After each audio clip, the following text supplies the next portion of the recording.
할렐루야. 네, 여기 이렇게 성전 꽃꽂이를 해주셨는데 이것 다 의미가 있습니다. 이 가운데는 십자가는 예수님의 보혈을 상징하고 양옆에 백합화는 예수님의 부활, 그리고 이 양옆은 부활하신 예수님을 찬양하는 성도들이에요. 여러 가지로 수고해 주시고 또 준비해 주시고 하나님께 영광 돌리신 여러분들 감사드리고, 이 시간 하나님께 영광의 박수 올려드리겠습니다. 하나님 감사합니다. 영광을 받아 주옵소서. 할렐루야. 우리가 춤을 추고 뛰면서 막 이 기쁜 소식을 전하고 싶지만 지금 그렇게는 못하고요. 우리 앉은 자리에서 이렇게 손 번쩍 드시고 할렐루야, 예수님 부활하셨습니다, 우리도 부활할 것입니다 하고 옆에 계신 네 분한테 인사하겠습니다. 네 분 이상. 할렐루야, 예수님 부활하셨습니다. 할렐루야, 우리도 부활할 것입니다. 할렐루야. 오늘은 예수님께서 사망 권세를 이기시고 다시 살아나신 날을 기념하는 부활절입니다. 부활절은 기독교에만 있습니다. 다른 종교에는 부활절이 없어요. 왜? 다시 살아난 종교가 없습니다. 그래서 기독교를 부활의 종교, 생명의 종교라고 합니다. 예수님께서 십자가에 죽으시고 장사한 지 사흘 만에 다시 살아나셔서 부활하신 것이, 이것이 우리 기독교의 핵심입니다. 그것을 통해서 우리의 무엇을 보여주셨냐면 우리의 미래를 보여주셨습니다. 그래서 고린도전서 15장 20절에는 이제 그리스도께서 죽은 자 가운데서 다시 살아 잠자는 자들의 첫 열매가 되셨다라고 기록되어져 있습니다. 예수님의 부활의 첫 열매가 되어주셨기 때문에 예수님을 믿는 모든 자들은 부활, 똑같은 이 부활이 우리에게도 적용이 되는 것입니다. 예수님을 믿는 것은 예수님의 일부를 우리가 믿는 것이 아니라 예수님의 전부를 우리가 믿는 것입니다. 그 예수님의 전부를 믿을 때 그것을 내가 맛보고 누리고 경험할 수가 있는 것입니다. 지난 주간 함께 금식하면서 예수님의 고난에 우리가 동참한 것도 예수님의 고난이 곧 우리의 고난이기 때문에 그렇습니다. 예수님이 죽으신 것이 곧 나의 죽음이기 때문에 그래요. 내 모든 것을 예수님께서 다 감당해 주셨습니다. 예수님의 모든 것이 내게도 전부가 되는 것입니다. 그래서 예수님의 부활이 누구의 부활입니까? 우리의 부활입니다. 예수님의 영광도 누구의 영광입니까? 우리의 영광입니다. 그러니까 이 부활절은 우리에게 있어서 가장 큰 잔치이고 가장 큰 축제입니다.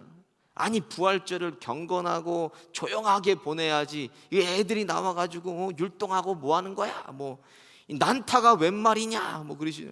오케스트라는 왜 나와서 연주라고 그래?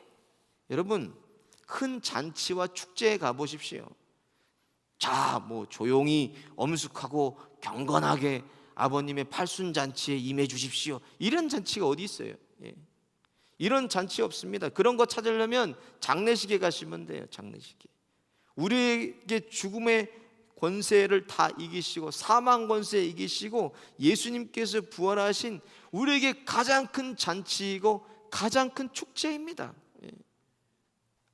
우리에게는 죽음은 있지만, 육체의 죽음은 있지만, 우리는 죽음 이후에는 영원한 생명으로 우리는 부활하게 될 것입니다. 왜? 예수님께서 부활하셨으니까. 예수님께서 우리의 미래를 보여주셨으니까. 그것을 우리가 믿는 거예요. 그러니까 말씀 그대로 예수님이 부활의 첫 열매가 되어주셨어요. 그걸 통해서 뭐예요? 너희들도 나처럼 이렇게 될 거야, 우리의 미래를 보여주신 것입니다. 말씀 그대로가 다 임했습니다. 요한복음 11장 25절에서 26절에 나는 부활이요 생명이니 나를 믿는 자는 죽어도 살겠고 무릇 살아서 나를 믿는 자는 영원히 죽지 아니하리니 이것을 내가 믿느냐 그러셨어요. 여기 조건이 있어요. 근데 이 부활의 조건이 뭐냐면 요한복음 11장 26절에 보면 이것을 내가 믿느냐예요. 이 부활도 믿는 자들의 부활이고 이 영광도 믿는 자들의 영광입니다. 안 믿는 자들에게 이 부활은 아무 의미가 없어요. 그러니까 우리에게는 이것이 잔치고 우리에게는 이것이 가장 큰 축제인 것입니다. 할렐루야. 여러분, 예수님 부활하신 거 믿으십니까? 예수님의 부활하신 것을 그대로 믿음으로 우리도 그 영광스러운 부활과 하나님의 영광 가운데 예수님과 더불어 함께 누리고 맛보시기를 예수님의 이름으로 축원드립니다. 오늘 본문에 보면 이 영광스러운 부활이 있기 전에 반드시 예수님께서 거치신 것이 있어요. 그게 뭐냐면 엄청난 포기예요. 엄청난 포기. 하나님이 사람이 되셨고 십자가에 죽으셨어요. 하나님이. 6절과 8절 보면 그는 근본 하나님의 본체시나 하나님과 동등됨을 취할 것으로 여기지 아니하시고 오히려 자기를 비어 종의 형체를 가져 사람들과 같이 되었고 사람의 모양으로 나타나셨음에 자기를 낮추시고 죽기까지 복종하셨으니 곧 십자가에 죽으심이라 그랬습니다. 하나님이 하나님의 전부를 포기하시고 십자가에 죽으셨기 때문에 십자가의 영광이 누구의 영광이 되는 것입니까? 우리의 영광이 되는 것입니다. 이 영광을 누리는데 반드시 선행되는 것이 포기라는 거예요. 포기. 하나님께서 전부를 포기하셨듯이 우리도 부활을 위해서, 이 부활의 영광을 위해서 우리도 나의 나됨을 포기하고 철저하게 우리가 죽어질 때 마침내 부활의 영광을 우리도 누릴 수 있는 것입니다. 나의 죽음 없이는 영광도 없습니다. 내 죽음이 없이는 영광이 없어요. 내가 죽는 것을 오늘 본문 7절에 이렇게 기록되어져 있습니다. 오히려 자기를 비어 종의 형체를 가져 사람들과 같이 되었고, 나를 포기하는 것이 뭐는 종의 형체, 자기를 비웠다는 것입니다. 내 옛사람이 쫓던 돈, 명예, 이 땅의 지혜, 성공, 자랑, 안목의 정욕, 이것들을 비우고 예수님으로만 채우는 것입니다. 예수님을 만나기 전에 이런 것들은 나의 최고의 가치였습니다. 그리고 나의 생명이었지만 예수님을 만난 후에는 우리의 가치관이 변화되게 된다는 말씀이에요. 이것이 나를 비우는 것입니다. 내 마음이 변화가 되고 내 생각이 변화가 되고 내 언행이 변화가 되는 것이에요. 예수님을 만나면 나를 비우고 예수님으로만 채우는 것.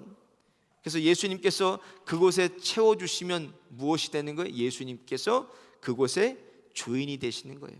예수님께서 주인만 되시면 그곳에 하나님의 나라가 임하고 그곳에 천국이 임하는 것입니다. 그럴 때 음부의 권세가 이길 수가 없는 거예요.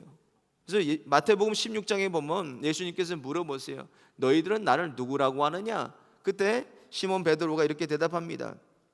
주는 그리스도시요 살아계신 하나님의 아들이십니다라고 고백해요. 그때 예수님께서 이렇게 말씀하세요. 마태복음 16장 18절에 내가 이 반석 위에 내 교회를 세우리니 음부의 권세가 이기지 못하리라 그러셨어요. 예수님께서 내 주인이 되시기만 한다면 음부의 권세, 사단의 권세, 마귀의 권세, 귀신의 권세가 우리를 이길 수가 없다라는 것입니다. 주인이 없으니까 사단, 마귀, 귀신이 그냥 마음대로 들어와서 도적질하고 훔치고 망가뜨리고 파괴하고 비참하게 하는 것입니다. 내쫓던 모든 것을 포기하고 내 안에 예수님으로 채워서 예수님이 나의 주인 되신다면 마침내 예수님의 부활과 예수님의 영광도 우리가 누리게 되는 것입니다. 이것이 우리의 미래입니다. 그 주님을 의지하고 힘차게 우리가 이제 세상으로 전진하는 거예요. 삶의 자리에서 학업으로, 일터 가운데, 또 부모로, 또 목사로, 장로로, 교회 일꾼으로 예수님을 모시고 힘차게 나아가는 것입니다. 가다 보면 우리는 넘어질 수도 있어요. 가다 보면 우리는 쓰러질 수도 있고 우리는 실패할 수도 있습니다. 그러나 주님이 우리를 그냥 내버려 두지를 않으십니다.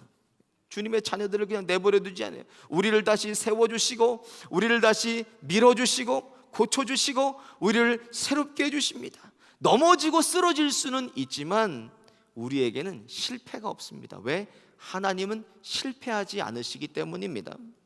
다 하나님의 뜻이 거기 있고 하나님의 섭리하심이 거기에 있는 것입니다. 그래서 로마서 8장 28절에는 우리가 알거니와 하나님을 사랑하는 자 곧 그 뜻대로 부르심을 입은 자들에게는 모든 것이 합력하여서 선을 이룬다고 말씀했어요. 이것을 믿고 우리가 나아가는 것입니다. 우리가 무엇을 믿습니까? 반드시 하나님께서 합력하셔서 선을 이루시겠다는 겁니다. 할렐루야. 고린도전서 15장 20절에 예수님이 부활의 첫 열매가 되셨다는 뜻은 다음에서 계속해서 뭐예요? 다른 열매들이 있을 것이라는 말씀이에요. 예수님은 우리의 모형이시고 예수님은 우리 미래의 샘플이십니다. 부활과 영원한 생명은 믿는 사람들 안에서, 예수님을 주인으로 모신 사람들 안에서 예수님의 부활도 열매로 맺어지게 된다는 말씀이에요. 이 부활의 영광은 꼭 우리가 죽어서만 누리는 것이 아닙니다. 이 세상에 사는 동안에 우리가 이것을 누리고 맛보고 경험하는 것입니다. 그래서 예수님께서 요한복음 11장 25절과 26절에 나는 부활이요 생명이니 나를 믿는 자는 죽어도 살겠고 무릇 살아서 나를 믿는 자는 영원히 죽지 아니하리라. 이것을 내가 믿느냐 말씀하신 거예요. 분명히 무릇 살아서 나를 믿는 자는 영원히 죽지 아니하겠다고 말씀했어요. 믿는 자들의 뜻은 무슨 뜻입니까? 믿는다라는 말은 내가 나를 비우고 예수님으로 채워서 예수님이 주인 되신 것을 말씀합니다. 그런 사람들은 이 부활의 영광, 이 부활의 능력을 이 땅에서부터 살아가고 누리고 맛보게 된다는 말씀입니다. 사랑하는 여러분, 여러분 안에 예수님 계십니다. 그 예수님께서 우리를 다스리시고 우리를 통치하심으로 예수님이 받으신, 예수님께서 이루신, 예수님께서 보여주신 부활의 생명과 부활의 영광도 저와 여러분이 함께 누리시기를 예수님의 이름으로 축원드립니다.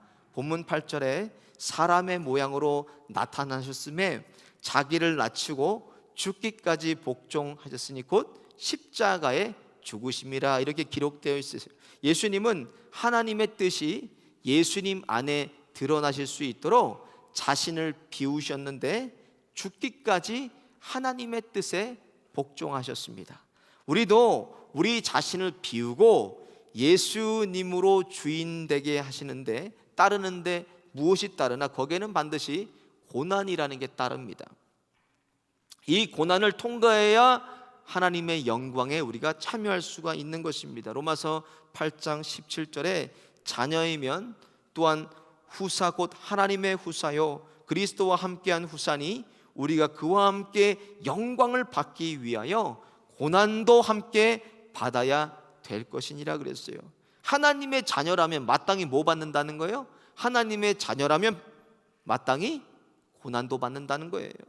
예수님의 고난도 나의 고난이 되는 것입니다. 이것은 어떤 헐벗고 우리가 굶주리고 조롱받고 핍박받고 순교하고 그런 고난의 의미가 아니라 자신을 버리고 나를 포기하는 고난이에요. 나를 죽이는 고난입니다. 이것을 다른 말로 우리가 뭐라 그러나 자기 부인이라고 그래요. 자기 부인. 누구든지 나를 따르려거든 자기를 부인하고 자기 십자가를 지고 예수님을 따르라 그랬어요. 자기 부인이라는 고난이 따른다는 거예요. 마가복음 10장에 보면 부자 청년이 예수님께 나옵니다. 그래서 영생을 어떻게 얻을 수 있습니까? 라고 묻습니다. 예수님께서 대답 이렇게 말씀하세요. 21절 보니까 가서 내 있는 것을 다 팔아 가난한 자들을 주라. 그리하면 하늘에서 보화가 내게 있으리라. 그리고 와서 나를 쫓으라 하시니 마가복음 10장 22절 보니까 그 사람이 재물이 많은 고로 이 말씀을 인하여 슬픈 기색을 띠고 근심하며 가니라 그랬어요. 결국 이 청년은 자기를 포기하지 못합니다. 자기를 부인하지 못해서 부활의 영광에 참여하지를 못합니다. 가장 중요한 것은 예수님의 고난과 부활 영광에 참여하는 조건, 나를 부인하는 거예요. 자기 부인입니다. 자신을 버리지 못하고 포기하지 못하면 예수님과는 상관없다라는 거예요. 마태복음 7장에 마지막 날에 많은 사람들이 예수님께 옵니다. 예수님, 우리가 예수님의 이름으로 선지자 노릇했어요. 예수님 이름으로 귀신 쫓았어요. 예수님 이름으로 많은 권능을 행했습니다. 그때 예수님 뭐라 그러십니까? 내가 너에게 밝히 말하되 내가 너희를 도무지 알지 못하니 불법을 행하는 자들아 내게서 떠나가라. 이게 무슨 말씀입니까? 너희들의 죄인은 내가 아니라는 거예요. 예수님이 아니기 때문에 너희들이 행한 것 나랑은 상관없다는 말씀입니다. 이런 말씀이에요. 나를 결국 비우는 것은 내가 죽을 때 나를 비울 수가 있어요. 내가 죽고 내가 자신을 부인해야 됩니다. 여전히 내 못된 옛사람, 내 못된 성품, 내 상처, 내 고집, 아집, 예수님을 믿어도 아직도 그것들이 내 안에서 펄펄 뛰고 있기 때문에 이것은 자기 부인이야. 내가 아직 죽지 않았다는 것입니다. 저를 한번 따라해 보겠습니다. 여보, 내가 죽을게. 얘들아, 아빠가 죽을게. 얘들아, 엄마가 죽을게. 우리 아이들이 깜짝 놀라서 911 부를 수도 있어요. 아빠가 죽는다. 자기 부인의 믿음은 신앙생활의 절정이 아니에요. 나를 부인하는 것은 시작입니다. 예수님을 쫓을 때 뭐라 그랬어요? 자기를 부인하고 네 십자가를 지고 따라라. 이건 시작입니다. 거기에 자기 십자가를 지고 예수님을 쫓을 때 비로소 부활의 영광이 우리의 부활이 되고 또 우리의 영광이 되는 것입니다. 마가복음 10장에 베드로가 예수님께 모든 것을 버리고 저는 예수님 쫓았어요 이렇게 얘기해요. 그때 예수님께서 뭐라 그러시냐? 마가복음 10장 28절부터 보면 내가 진실로 내게 이르노니 나와 복음을 위하여 집이나 형제나 자매나 어미나 아버지나 자식이나 전토를 벌인 자는 현세에 있어 집과 형제와 자매 어머니와 자식과 전토를 100배나 받되 박해를 겸하여 받고 내세에는 영생을 받지 못할 자가 없노라 그렇게 말씀했어요.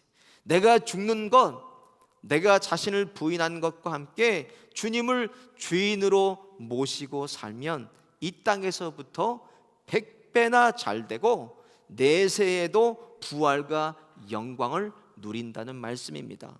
부활절을 우리 다시 한번 우리를 점검하고 다시 한번 생각해 봐야 돼요. 엄중하게 생각해 봐야 돼요.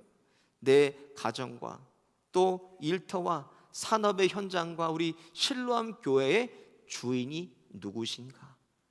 예수님이 주인 되셔서 거기에 하나님의 나라가 임하고 있는지, 거기에 천국이 있는지 이것을 우리가 엄중하게 점검하고 부활의 영광과 영원한 생명을 누리시는 저와 여러분 되시기를 예수님의 이름으로 축원드립니다.